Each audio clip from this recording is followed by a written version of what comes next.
in this video, I am talking you through how your posture massively impacts the 4 pillars of health as determined by Dr. Rangan Chatterjee in his book, The 4 Pillar Plan. So I've had this book now for years. I think I bought it about 5 years ago, and it's a really good book. So if you are somebody who is looking to change your lifestyle, make some small habit changes that will make a really big difference as to how you feel, then I really do recommend this book. He breaks things down in a really nice, sort of easy to digest way and gives you real tangible tips that you can start using straight away in your daily routine. But what I wanted to talk about today is how these 4 pillars of health, relaxation or not being stressed, eating, moving and sleeping, are all massively impacted by your posture. Be your posture good, be your posture bad, it will have an impact not just on joint pain and muscle tension and symptoms of the musculoskeletal system, but it also feeds into problems throughout all the other systems of the body as well. And this is because your body is your house, okay? So think about your skeleton and your muscles as the house that holds everything together. You've got your walls, you've got your roof, you've got the plaster, and that is your muscles and your joints and your bones, and everything else is within that.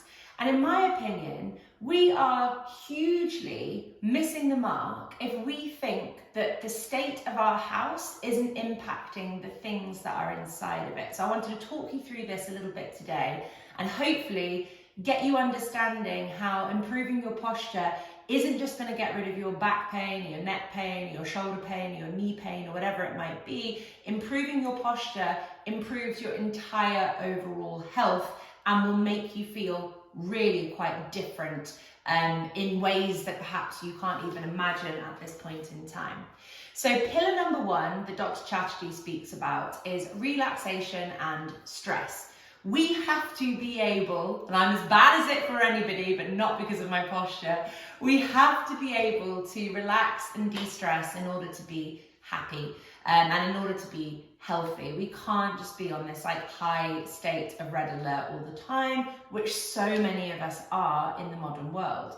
And the way in which I see poor posture impacting your mental health, I'm going to kind of clarify or sort of categorize this as mental health. The way your poor posture will impact your mental health is in a number of different ways.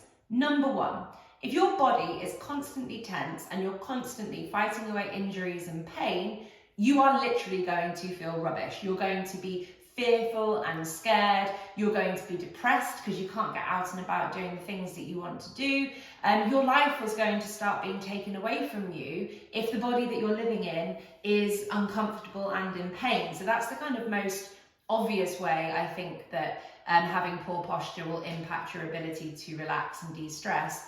You literally won't be able to do the things that bring you joy if you're in pain, and therefore you're going to be left in a state of rumination, just thinking about your pain, thinking about the next time you need to go to the doctor, when are you going to get painkillers, all that type of stuff. We don't want to live a life like that if we can help it. So number 1, your stress levels are going to be impacted if your body is in physical tension because you are going to be worried and you're going to feel crap most of the time. The other way it also really impacts your ability to relax and de-stress is that if you have bad posture, which basically means bad movement patterns, by the way. It's just because someone's got a head that sticks forward or rounded shoulders, that's not bad posture. That's part of having bad posture, but that's just one small thing. Having bad posture means that you don't move well, you don't move efficiently, you don't move as the body was designed. And if you can't move well, if your posture is bad, you will not be able to breathe well.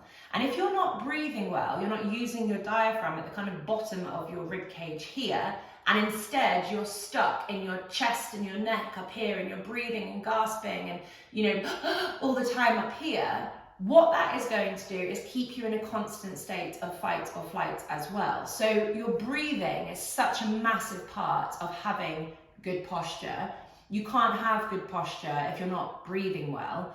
And if you're not breathing well, you will not be calming your body down into the parasympathetic nervous state that it needs to come into in order to take that edge off your stress. So please bear that in mind.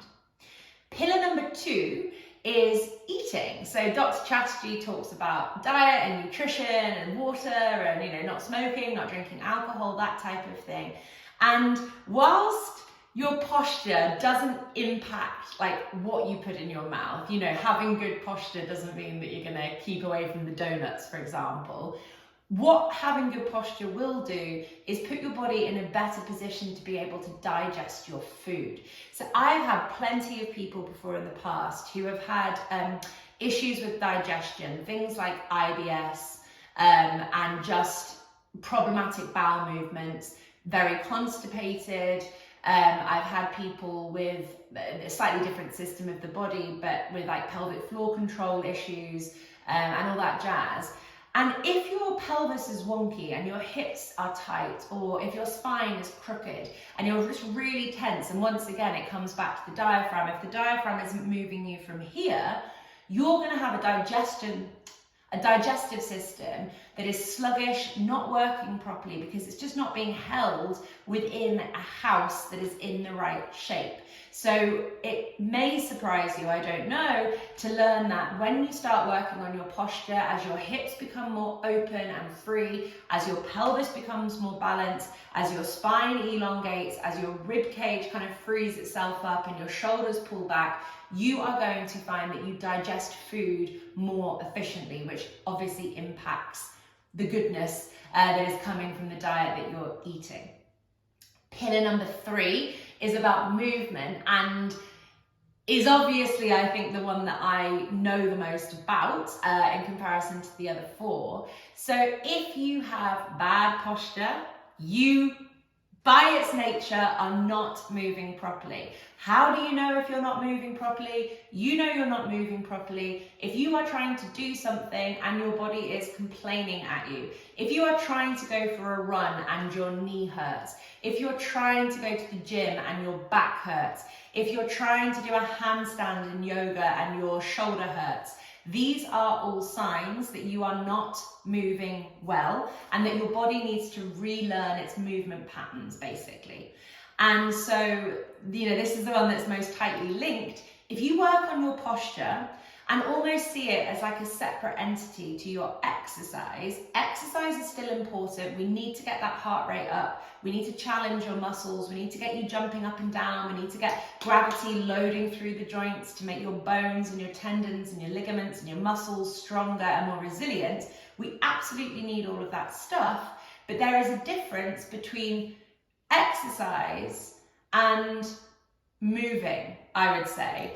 And I'm not giving you exercise through posture work, but what I am doing is priming your body to move better so that when you do your high intensity or more high intensity activities, even if that's just walking, you are going to feel wildly different when you do it, because you've restored balance across your joints, you've restored function to the muscles, and you've stopped the tense bits of you from compensating.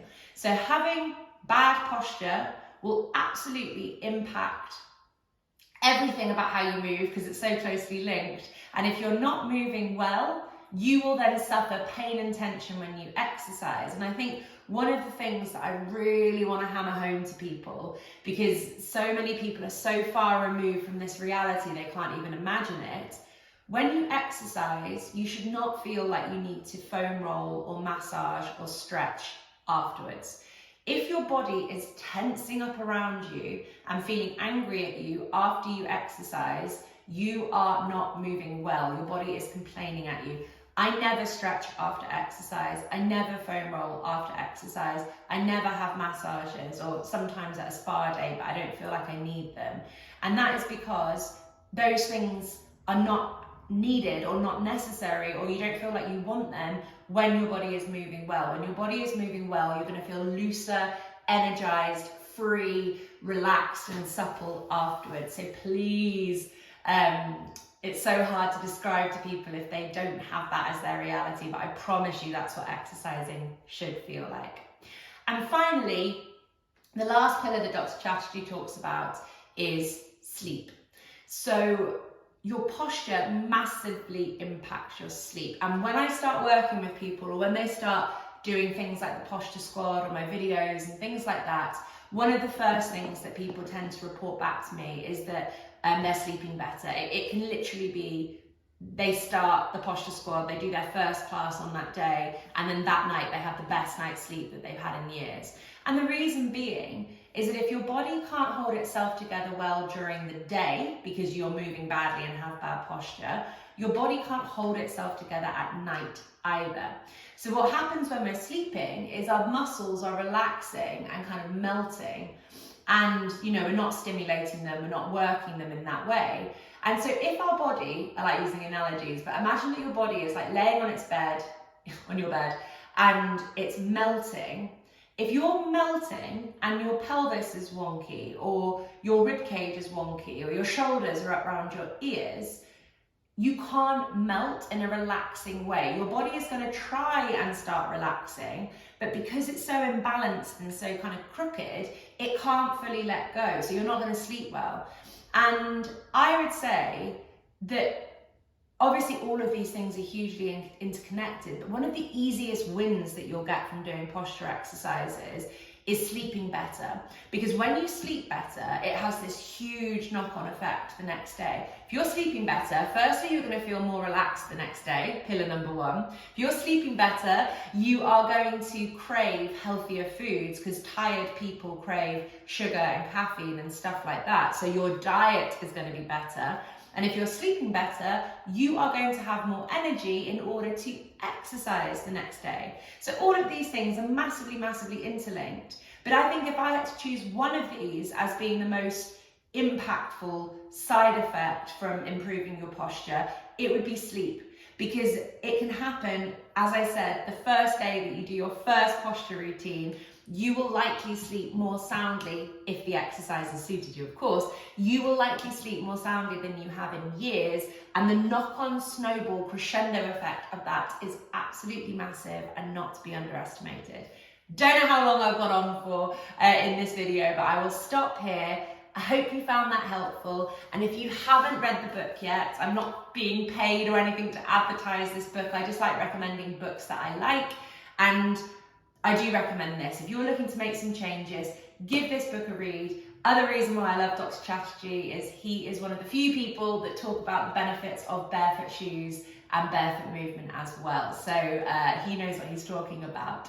I hope you enjoyed. Let me know in the comments below what benefits you have found from improving your posture and how you see your posture impacting your 4 pillars of health. I'd love to know.